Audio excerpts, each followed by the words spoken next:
Hi అందరికీ, ఎలా ఉన్నారు? ఈరోజైతే నేను గుడాలు ఎలా పోపు పెట్టాలో చూపించబోతున్నాను. ముందుగా ఆయిల్ పోసుకొని పచ్చిమిర్చి, ఆనియన్స్, కరివేపాకు, వెల్లుల్లి, ఎండుమిర్చి వేసుకొని అయితే అలా పోపు పెట్టుకోవాలి. పసుపు వేసుకొని అలా కలుపుకోవాలి. తగినంత సాల్ట్ కూడా వేసుకోవాలి. అలా ఫ్రై అయ్యాక చివరిగా కొత్తిమీర వేసుకొని ఫ్రై చేయాలి.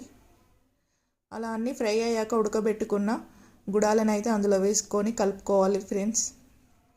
నేనైతే బొబ్బర్లు, శనగలు, పెసలు ఇట్లా మూడింటిని కలిపి అయితే ప్రెషర్ కుక్కర్లో ఉడకబెట్టుకున్నాను. 2 విజిల్స్ వచ్చేంత వరకు అయితే ఉడకబెట్టుకోవాలి. అలా మూడింటిని కలిపి గుడాలు పోపు వేసుకోవడం వల్ల చాలా టేస్టీగా ఉంటాయి, చాలా హెల్త్ కూడాను.